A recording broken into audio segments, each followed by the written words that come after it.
आसन से व्यवस्था देने के बाद भी लगातार आसन की अवमानना कर रहे हैं, ये प्रतिपक्ष के रूप में आपके उचित नहीं है।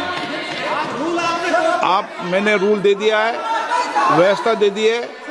अगर आप राष्ट्रपति अभिभाषण में बोलना चाहते हैं ठीक है, अगर आप तय करके आए हैं कि मुझे राष्ट्रपति अभिभाषण पर नहीं बोलना है। मैं राष्ट्रपति भाषण को बोल रहा हूं सर, माइक दीजिए। हाँ बोलिए। स्पीकर सर, पहले आपने मुझे बोला कि मैं किताब को कोट नहीं कर सकता। मैंने कहा मैं किताब को कोट नहीं कर रहा हूं, मैं मैगजीन को कोट।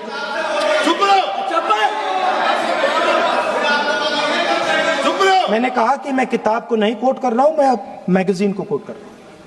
उसके बाद आपने कहा कि मैं मैगजीन को कोट नहीं कर सकता।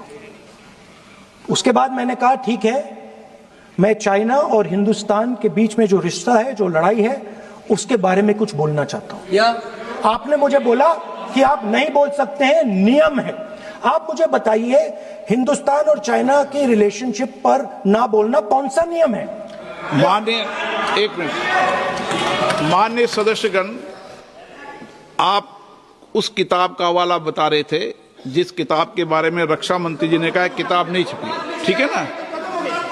फिर आप उस मैगजीन का उस तथ्य को वार कर रहे हैं।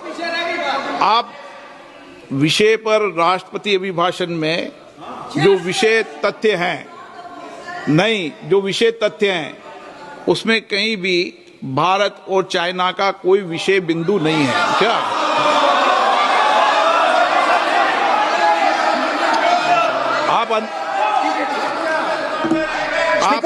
आपसे ये अपेक्षा की जाती है कि हम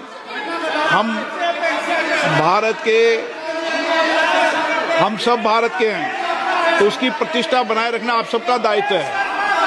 आप इस तरीके के तथ्य नहीं रखें जिससे कि देश की प्रतिष्ठा कम है, ये अपेक्षा तो की जाती है आपसे।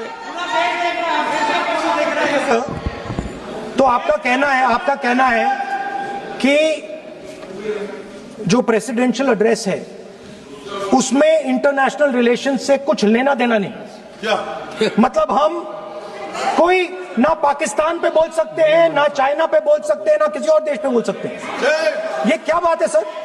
मैंने फिर, माननीय प्रतिपक्ष के नेता, आप फिर बोल रहे हैं। आप, मुझे लगता है कि आज तय करके आए कि आपको बात नहीं रखनी। नहीं, मैं फिर आपको, मैंने जो व्यवस्था दी वो व्यवस्था नियम, प्रक्रियाओं, परंपराओं की तहत व्यवस्था दी है, ठीक है ना। और मैंने बार बार आपसे ये आग्रह किया कि आप बोले, नियम, परंपराओं, प्रॉपर्टी की आपसे अपेक्षा की जाती है।